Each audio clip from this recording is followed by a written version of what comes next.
Assalamualaikum warahmatullahi wabarakatuh. Selamat pagi semuanya. Apa kabar? Oke, jadi pada pertemuan yang kelima ini kita akan masuki bab yang baru. Bab tentang siklus akuntansi, perusahaan jasa dan perusahaan dagang.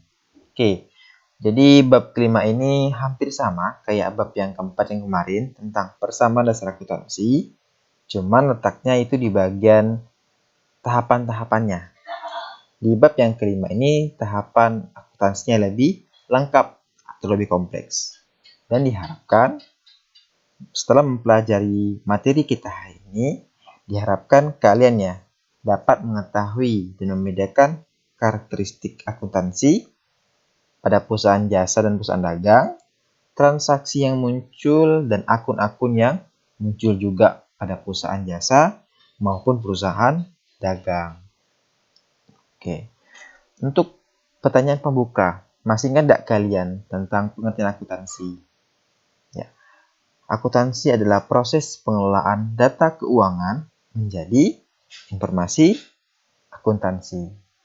Yang namanya proses berarti kan ada tahapan-tahapannya. Di dalam akuntansi, tahapan-tahapan tersebut saling berkaitan sehingga menjadi siklus. Tahapan A ke tahapan B ke tahapan C. Ke tahapan D dan seterusnya ya. Masing-masing tahapan akan saling mempengaruhi atau berhubungan sehingga terbentuklah sebuah siklus. Makanya namanya siklus akuntansi. Karena dalam akuntansi itu ada beberapa tahapan yang saling berkaitan.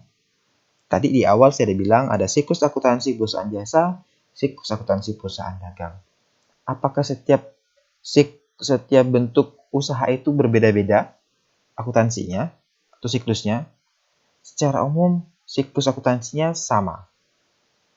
Cuman karena masing-masing badan usaha, kayak perusahaan jasa, perusahaan dagang itu memiliki karakteristik yang tersendiri, maka ada sedikit penambahan ya pada masing-masing siklus. Oke. Ada berapa macam bentuk badan usaha berdasarkan kegiatannya? Ada yang tahu? Pertama tadi ada perusahaan jasa, kedua ada perusahaan dagang. Lagi? Ya, ada 4 ya. Ada 4 macam bentuk badan usaha berdasarkan jenis usahanya. Pertama perusahaan jasa, kedua perusahaan dagang, ketiga perusahaan industri atau manufaktur, yang keempat perusahaan nirlaba. Apa itu perusahaan jasa? Perusahaan jasa adalah badan usaha yang kegiatan utamanya memberikan layanan atau jasa kepada konsumen untuk memperoleh pendapatan. Apa contohnya? Oke, di bab yang sebelumnya kita kan sering menggunakan bahasa bengkel 46, perusahaan bengkel ya, perusahaan salon, perusahaan laundry. Bengkel, salon, laundry ini merupakan bentuk perusahaan jasa. Karena mereka itu untuk memperoleh pendapatannya memberikan pelayanan jasa. Kemudian yang kedua, ada perusahaan dagang. Perusahaan dagang adalah perusahaan yang kegiatan utamanya membeli barang, kemudian menjualnya kembali tanpa mengubah bentuk dan fungsi. Apa contoh perusahaannya? Ya benar ya, kayak Alfamart, Indomaret, kemudian Hypermart, dan lain-lainnya. Di sini, di pusat ini, ketika dia membeli barang A, dia akan menjual barang A juga. Contoh, di Indomaret, mereka membeli sabun merek Nuvo. Yang mereka jual di toko mereka juga sabun merek Nuvo, tanpa mengubah bentuk dan lain-lainnya. Dan yang ketiga, ada perusahaan industri atau manufaktur. Industri atau manufaktur adalah badan usaha yang kegiatan usahanya mengelola bahan baku menjadi barang setengah jadi, kemudian barang jadi, baru dijualnya ke konsumen. Jadi, kalau di perusahaan industri, dia membeli barang A atau bahan A, diolah menjadi barang C, kemudian baru dijualnya kembali. Jadi ada proses pengolahan barangnya, dari barang A ke barang C baru dijual. Ini yang membedakan antara perusahaan industri sama perusahaan dagang. Dan yang keempat, perusahaan nirlaba. Ini adalah badan usaha yang bergerak di bidang sosial, sehingga tidak memiliki keuntungan atau laba. Jadi secara umum, siklus akuntansi di perusahaan 4 ini, jasa, dagang, manufaktur, laba ini sama. Cuman karena masing-masing perusahaan itu punya cirinya tersendiri, maka ada sedikit perbedaan. Tapi secara umum sama. Oke, pada materi kita hari ini, kita akan fokus di bagian perusahaan jasa dan perusahaan dagang. Untuk perusahaan manufaktur dan perusahaan nirlaba itu biasanya dipelajari di bangku SMK atau bangku perguruan tinggi. Kemudian untuk mempersingkatnya, kita hanya bahas tentang pengertian, ciri-ciri atau karakteristik, siklus, dan akun yang muncul. Oke. Pertama adalah karakteristik dulu. Perbedaan antara perusahaan jasa dan perusahaan dagang. Pertama, perbedaan usahanya. Jadi kalau perusahaan jasa itu kan memberikan pelayanan atau memberikan jasa. Sedangkan perusahaan dagang itu membeli barang kemudian menjualnya kembali tanpa mengubah bentuk. Jadi di perusahaan jasa itu tidak ada barangnya.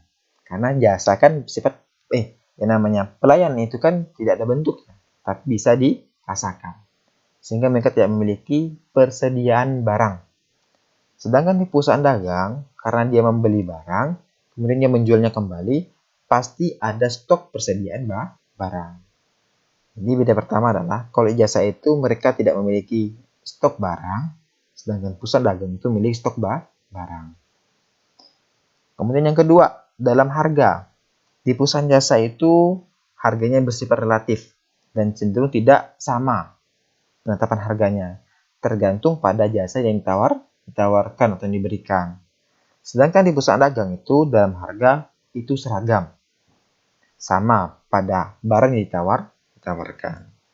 Dan yang ketiga perbedaannya, di dalam perusahaan jasa itu pendapatan pokok mereka diperoleh dari hasil penjualan jasa. Sedangkan pendapatan pokok perusahaan dagang itu diperoleh dari penjualan barang dagangannya. Dan yang keempat, di dalam perusahaan jasa, untuk menghitung laba usaha itu dengan cara pendapatan atau hasil penjualan jasa dikurangi dengan biaya-biaya atau beban-beban yang muncul. Sedangkan kalau di perusahaan dagang, untuk menghitung laba pokoknya diperoleh dari penjualan bersih dikurangi harga perolehan barang dan biaya-biaya atau beban yang muncul selama usaha berjalan. Beda ya. Yang satu hanya menghitung jumlah pendapatannya dikurangi beban. Yang satu lagi jumlah penjualannya dikurangi dulu dengan harga perolehan barang, dikurangi lagi dengan beban-beban yang muncul. Kemudian yang kelima, akun yang timbul atau akun yang muncul dari perusahaan jasa. Di perusahaan jasa, akun harta, utang, modal itu sama ya antara perusahaan jasa dan perusahaan dagang. Cuma di perusahaan jasa itu ada namanya pendapatan jasa dan beban. Sedangkan di akun perusahaan dagang itu ada akun pembelian, rater pembelian, potongan pembelian, beban angkut pembelian, penjualan, rater penjualan, potongan penjualan, beban angkut penjualan, dan persediaan barang dagang. Tapi juga masuk beban. Jadi yang beda antara perusahaan jasa sama perusahaan dagang itu hanya akun. Yang keempat, akun pendapatan saja. Perusahaan jasa pendapatan, perusahaan dagang ada penjualan dan pembelian. Ini ya, 5 perbedaan antara perusahaan jasa sama perusahaan dagang. Oke, kita akan masuk ke siklus. Siklus akuntansi itu ada 5 tahapan. Pertama itu identifikasi, kedua pencatatan, ketiga penggolongan, yang keempat pengikhtisaran atau peringkasan, yang kelima pelaporan. Baik itu di perusahaan jasa maupun perusahaan dagang, industri, dan nirlaba itu sama sebenarnya. Ada 5 tahapan. Ada 5 tahapan prosesnya. Identifikasi, pencatatan, penggolongan, pengikhtisaran atau peringkasan, dan pelaporan. Sama nih antara perusahaan jasa dan perusahaan dagang. Kalau di perusahaan jasa, setelah kita memperoleh transaksi keuangan, kita akan catat di bagian jurnal umum. Kita golongkan di buku besar. Kita ringkas di neraca saldo. dan buat laporan keuangan. Kalau ada perubahan baru, tuh ada penyesuaian baru dibuat ke bawahnya ini. Kalau tidak ada langsung buat laporan keuangan. Sedangkan di perusahaan dagang itu sedikit berbeda.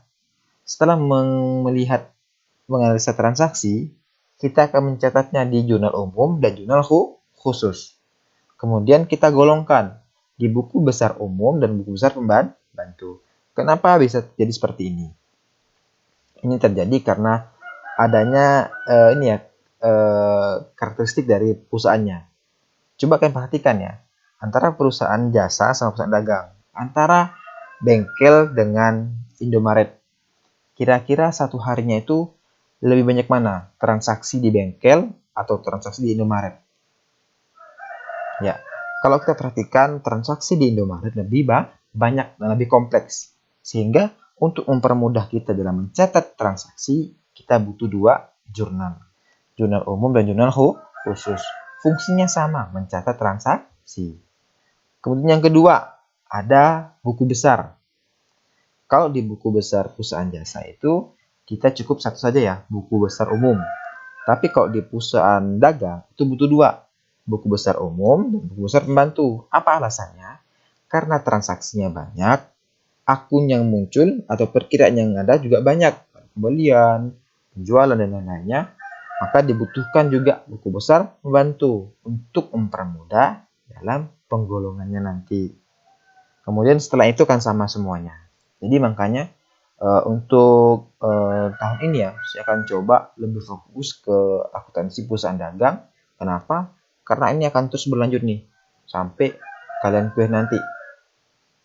Karena biasanya itu di bangku kuliah itu lebih fokus ke perusahaan dagang, nirlaba, dan manufaktur. Sedangkan jasa itu karena simple ya, mungkin kurang diperhatikan gitu. Walaupun tetap dipelajari. Kemudian untuk berikutnya, akun perkiraan yang muncul. Jadi pada bab yang keempat yang kemarin tentang persamaan akuntansi, saya sudah menjelaskan tentang akun atau perkiraan. Cuma akan kita review lagi karena akan berpengaruh pada bab yang kelima ini. Apa itu akun atau perkiraan?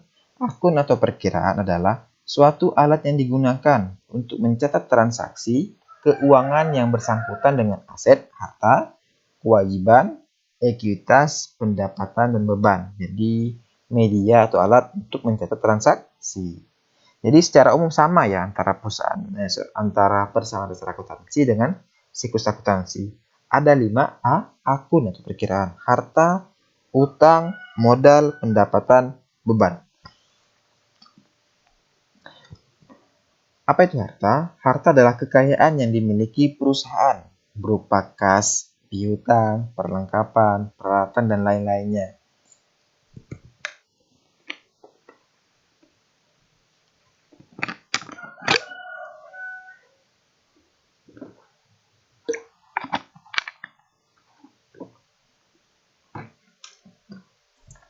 Kemudian yang kedua ada utang. Utang adalah kewajiban yang dimiliki perusahaan kepada pihak lain yang masih harus dibayar pada periode tertentu. Yang ketiga, ekuitas atau modal adalah harta yang berasal dari pemilik atau bagian hak pemilik terhadap kekayaan perusahaan. Bisa juga dianggap sebagai selisih antara aset dikurangi dengan liabilitas. Dan yang keempat, pendapatan atau penghasilan adalah penerimaan bruto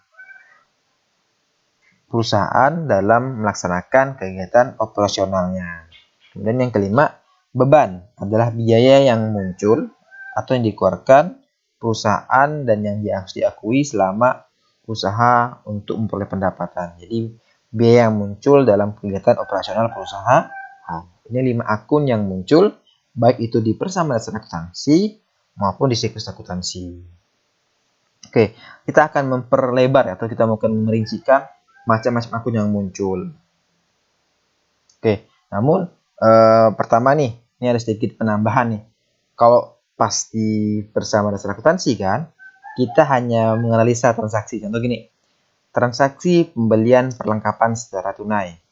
Maka yang berpengaruh adalah akun perlengkapan bertambah, kas berkurang. Ya kan? Di sini, di dalam siklus akuntansi itu, kita memiliki mekanisme debit dan kredit. Jadi, dalam akuntansi, Dalam siklus akuntansi ya, seluruh transaksi keuangan yang terjadi di perusahaan melibatkan dua sisi, yaitu sisi debit dan sisi kredit. Pembahasan kita kali ini, kita akan mempelajari nih, bagaimana menempatkan akun-akun tersebut di sisi debit atau kredit. Aturannya sebagai berikut nih. Contoh, baik di perusahaan jasa maupun dagang itu sama aturannya. Harta itu bertambah di bagian debit, berkurang di bagian kredit. Liabilitas bertambah di bagian kredit, berkurang di bagian debit.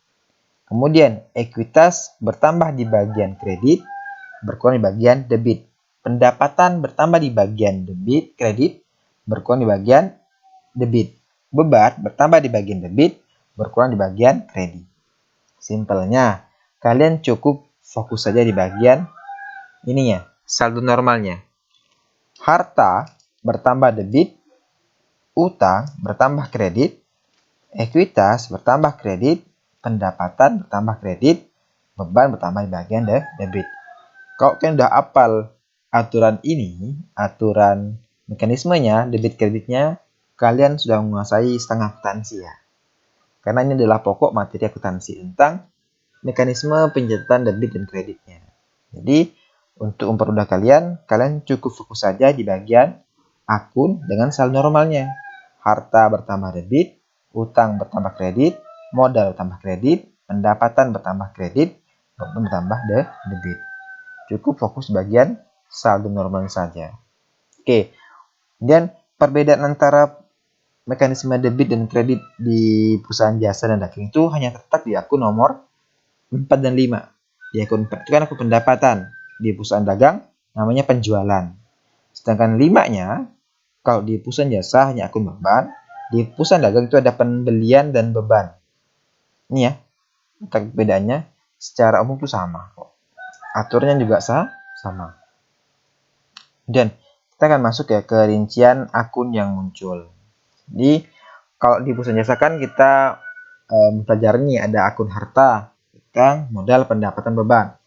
Di perusahaan jasa, hartanya itu berupa kas, piutang, perlengkapan, sewa dibayar di muka, asuransi dibayar di muka, ikan dibayar di muka, peralatan, akumulasi, penyusutan peralatan, utang usaha, utang gaji, utang bank, modal, FIFE, pendapatan jasa, ikhtisar laba rugi, beban gaji, listrik, beban perlengkapan, beban penyusutan peralatan, beban sewa, beban asuransi, beban iklan. Ini beban-beban yang muncul, akun-akun yang muncul dalam perusahaan jasa. Lebih kompleks daripada materi persamaan dasar akuntansi. Karena kan di persamaan dasar akuntansi kan hanya ada akun harta, kas utang, kas piutang, perlengkapan peralatan, utang, modal, pendapatan, beban, 5 ya. Sedangkan ini lebih kompleks. Untuk memahaminya, kita akan nanti kita pelajari langsung ya di transaksi. Kemudian secara umum nih, yang namanya harta itu terbagi menjadi beberapa kelompok. Kan harta banyak nih, ada kas sampai ke akumulasi penyusutan peralatan. Tapi kalau kita kelompokkan menjadi fungsinya, harta itu 3 macam. Ada harta lancar, harta tetap, harta tak berwujud. Kenapa namanya harta lancar? Itu karena perputaran hartanya sangat cepat. Kayak kas kan ya, sangat cepat.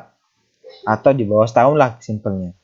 Tapi kalau harta tetap itu harta yang masa pakainya lebih dari setahun. Kayak peralatan, kendaraan, bangunan, mulai lagi mesin. Itu termasuk harta tetap. Kenapa? Karena masa pakainya sangat panjang, lebih dari setahun. Dan yang ketiga, harta tak berwujud. Ini harta tidak memiliki bentuk realnya, tapi memiliki nilai yang tinggi bagi perusahaan. Contoh kayak branding atau brand ya, merek ya. Karena kan brand kan pasti mempengaruhi nih. Sepatu merek A sama sepatu merek B pasti beda harganya. Kenapa? Karena nama baik atau karena branding atau brand itu mempengaruhi penilaian masyarakat. Yang kedua, nama baik atau goodwill. Ini juga harta tak berwujud. Apalagi hak cipta. Ini adalah bentuk harta tak berwujud. Kemudian utang. Utang juga sama ya. Utang ada beberapa macam. Ada utang jangka pendek. Ini biasanya pembayarnya lebih kurang lari setahun. Sedangkan yang kedua ada utang jangka panjang. Ini biasanya utang yang dibayar lebih dari setahun nih. Contohnya adalah utang pendek itu adalah utang usaha, utang gaji. Utang jangka panjang itu utang yang lebih dari setahun tuh kayak utang bank dan lain-lainnya. Oke, kemudian untuk perusahaan dagang. Jadi secara ini lebih banyak ya. Untuk hartanya sama, cuma ada penambahan akun persediaan barang dagang. Kemudian untuk utangnya juga sama, modal sama. Ini bedanya.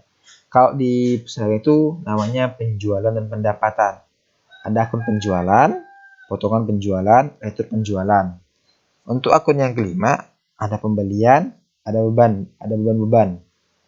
Jadi ada pembelian, beban akun pembelian, potongan pembelian, dan retur pembelian. Bebannya sama, beban gaji sampai beban iklan. Ini adalah akun-akun yang akan kita gunakan dalam akuntansi perusahaan dagang. Yang atas, ini akun-akun yang kita gunakan dalam perusahaan jasa. Jadi ini perusahaan jasa, akun-akun yang muncul. Ini perusahaan dagang. Lebih banyak. Tapi secara umum itu hampir sama. Bedanya itu di bagian akun persediaan barang dagang, akun penjualan, dan akun pembelian. Oke, kita akan masuk ya ke transaksi dalam perusahaan dagang. Karena kan di perusahaan jasa itu hampir sama kok. Kayak persamaan dasar akuntansi kemarin. Beli perlengkapan, beli peralatan, kemudian menerima pendapatan, bayar beban itu hampir sama sebenarnya, sama kayak perusahaan jasa. Cuman untuk perusahaan dagang ini kita akan bahas ke transaksi yang lebih spesifik ya. Contoh, yang pertama adalah transaksi pembelian barang dagang. Ini adalah aktivitas untuk memperoleh barang dagang untuk dijual kembali. Dalam memperoleh harga barang dagangan, harus memperhatikan hal-hal berikut ini ya. Jadi dalam memperoleh suatu barang, kita perlu memperhatikan beberapa hal. Pertama adalah harga faktur. Apa itu harga faktur? Harga faktur adalah harga yang tertera pada faktur atau bukti pembeliannya. Harga faktur merupakan harga satuan dikalikan kuantitas barang yang dibeli. Jika ongkos angkut ditanggung oleh pembeli, jika ongkos kirim ya, maka harga pokok pembelian barang adalah harga faktur plus ongkos angkut. Sedangkan jika ongkos angkut ditanggung penjual, maka harga pokok sama dengan harga faktur. Jadi ada harga pokok, ada harga faktur. Harga faktur itu harga yang tertera di kwitansi pembelian atau faktur pembelian. Sedangkan harga pokok itu, jika dia ada biaya angkut, maka harga pokok itu harga faktur ditambah biaya angkut. Tapi kalau tidak ada biaya angkut, maka harga faktur sama dengan harga pokok. Contoh gini nih, akan saya membeli sebuah tas ya, seharga Rp300.000. Ini adalah harga faktur.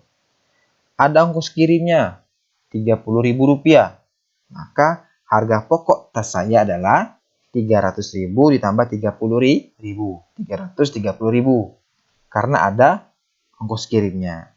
Tapi kalau tidak ada ongkos kirim, maka harga faktur dan harga pokok itu sama. Kemudian yang kedua, mekanisme atau syarat pembayaran. Kan ada dua nih. Ada pembayaran secara tunai, ada pembayaran secara kredit ya.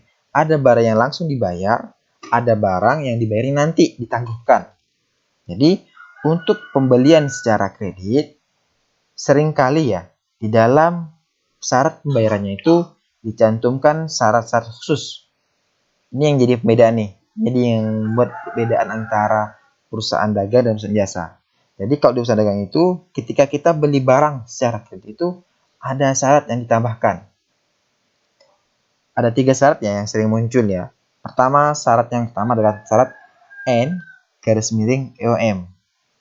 Maksud syarat ini adalah pembayaran seluruh barang yang kita beli nih secara kredit dapat dilakukan paling lambat di akhir bulan. EOM adalah end of month, akhir bulan. Jadi barang yang kita beli secara kredit itu harus dibayar di akhir bulan paling lama. Kemudian yang kedua, syaratnya kedua adalah N garis miring, koma, EOM. N garis miring 10, EOM. Artinya adalah pembayaran seluruh barang dapat dilakukan paling lambat 10 hari setelah akhir bulan. Jadi kalau misalkan kita belinya sekarang nih, kan karena di ujung bulan ya, maka itu paling lama adalah 10 hari setelah tanggal sekarang. 10 hari setelah bulan sekarang. Misalkan sekarang bulan September, maka pembayaran paling lama adalah tanggal 10 Oktober. Kemudian syarat yang ketiga, 2/10 N/30. Ini artinya adalah jika pembeli membayar ya 10 hari dari tanggal pembelian, potongannya 2%. Tapi paling lama pembayarannya adalah 30 hari di tanggal pembelian. Jadi misalkan gini, saya belinya tanggal hari ini ya, tanggal 28 September. Kalau saya bayarnya tanggal 29, 30, 1 Oktober, 2 Oktober, 3 Oktober, 4 Oktober, 5 Oktober, 6 Oktober, 7 Oktober, 8 Oktober, itu saya bayar dapat potongan 2%. Sedangkan batas waktu pembayaran saya tanggal 28 Oktober. Jadi di sini saat ini ya 2/10 N/30 itu artinya kalau dia bayar 10 hari dari tanggal pembelian dapat potongan 2%, maksimal pembayarannya 30 hari dari tanggal pembelian.